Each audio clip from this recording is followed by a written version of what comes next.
Bienvenue Stop Invest, la chaîne des tops d'investissement. Ici, on parle essentiellement d'entreprises de qualité. Avons-nous une opportunité d'investissement sur Pentair? C'est la question à laquelle on va essayer de répondre en se basant sur les états financiers de la compagnie. Je rappelle que ceci représente uniquement mon point de vue et non un conseil d'investissement. Et comme d'habitude, je me réserve le droit de me tromper. C'est une entreprise qu'on a déjà eu analysée il y a quelques mois. Je pense qu'on était aux alentours d'une cinquantaine de dollars. On avait un objectif aux alentours de 63 dollars à l'action. Donc, je vous encourage à aller voir cette vidéo. Vous tapez Pentair, Top Index, vous allez retrouver cette vidéo-là qui date du mois de décembre à peu près. OK? Donc, quelques mois plus tard, 6 mois plus tard, l'objectif est atteint. Techniquement, je ne suis pas investisseur dans cette compagnie-là, d'accord? Mais le prix était intéressant. Donc, vous pouvez retourner voir à peu près comment est-ce qu'on est arrivé à cette conclusion-là.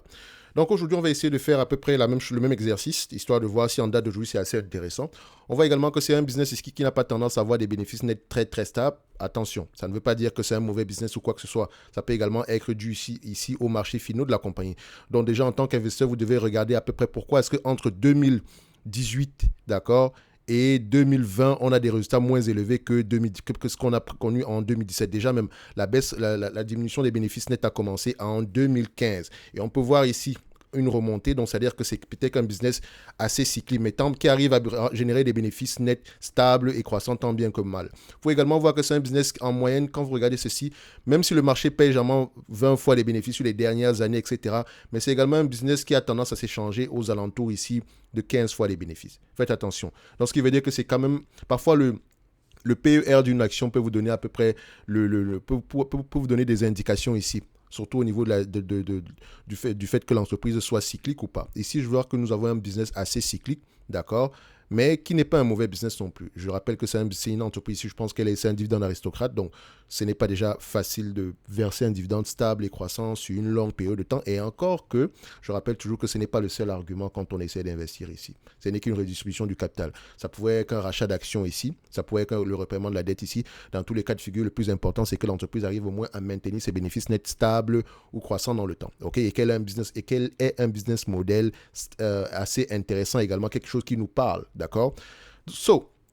Ici, en date d'aujourd'hui, je rappelle que c'est un business qui est difficile. Il est très difficile de faire des prévisions ici, sur ce business-ci. Même les analystes ont tendance à se tromper également ici, surtout entre 2015 et 2019. OK? Est-ce que le business a changé par rapport à cette période-là? À vous d'aller vérifier ça ici. Donc, on voit ici qu'on va le prendre avec des pincettes. On va réfléchir en termes de rendement. C'est également une entreprise je pense qu'il y a une dette, d'accord? Donc, pas une énorme dette non plus. On peut aller vérifier ici le niveau de dette net sur EBITDA ici est de combien. Attention, je rappelle encore une fois que si c'est une compagnie cyclique, vérifiez bien qu'on n'est pas dans un haut de cycle. Sinon, on va se tromper avec la dette net sur EBITDA parce que l'EBITDA sera plus élevé que ça. Ce qui aura tendance à baisser ce ratio-ci, alors que techniquement, si on le normalise, en fait, l'EBITDA le ratio sera plus élevé. Donc ici, on a 2,6 fois les EBITDA. Donc, le niveau de dette net est plus élevé que ce qu'on a connu d'habitude ici. OK, donc il faut déjà aller vérifier si l'entreprise a l'ambition de rembourser cette dette nette-là. OK? Donc, on a une dette nette en termes de volume, on a à peu près 2 milliards 450. Et c'est une entreprise qui rapporte à peu près combien par an en termes de free cash flow ici? On a quelque chose ici aux alentours des 400 millions par là. Si je prends ici en termes de net income ici, on génère à peu près combien? Donc, je mets ça sur le même graphique ici. Donc, on considère que les free cash flows ont tendance à être plus élevés que les net income. Toujours aller vérifier également pourquoi. Donc, c'est un business qui peut à peu près rapporter 400 millions. Donc, elle peut repayer la dette net, la dette net ici en moins de 10 ans. C'est-à-dire que c'est un business qui ne doit pas avoir le ratio dette net sur EBITDA ici doit être généralement inférieur à 5, pour faire même qu'il soit aux alentours de 3 pour ce genre d'entreprise aussi. Donc maintenant, si on la regarde ici du point de vue valorisation en date d'aujourd'hui, c'est une entreprise quand on la paye en date d'aujourd'hui, d'accord, par rapport aux bénéfices nets attendus en 2023, ok, si on sous-entend que ce niveau de bénéfices net là est au moins stable sur les 10, 20, 30 prochaines années, ça demande une compréhension du business ici, attention. Ça revient à quoi? Ça revient à dire que si je l'achète en date d'aujourd'hui, je demande un rendement de 5,56%. Je m'attends à un rendement de 5,56%.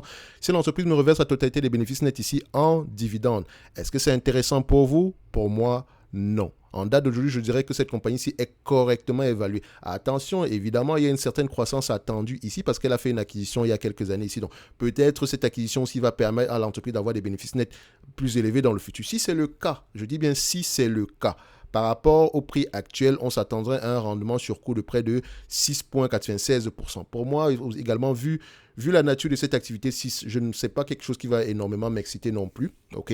Donc je dirais qu'en date d'aujourd'hui, c'est une entreprise qui est correctement évaluée sans plus. Celui qui l'achèterait ici en date d'aujourd'hui, voilà, je dirais, c'est pas une entreprise sur laquelle on va mettre une grosse partie de son capital, mais c'est une belle entité ici. En termes de dividendes, ici, il y a de fortes chances que ce dividende-là continue à être croissant. En date d'aujourd'hui, elle peut repayer à peu près aux alentours de 5%, pourtant elle ne le fait pas. D'accord. Donc, qu'est-ce qu'elle fait avec ce cash-là? Elle rembourse la dette. La priorité devrait être le remboursement de la dette ici. Et je rappelle que ce n'est pas comme si on a une énorme dette, mais je dis ici, par rapport à la nature de la compagnie, je préfère que la dette nette soit ramenée, la dette nette sur EBITDA soit ramenée aux alentours de 1,5 fois ici. Ok. Ceci n'est que mon avis. Je peux également me tromper, je me réserve d'ailleurs le droit de le faire.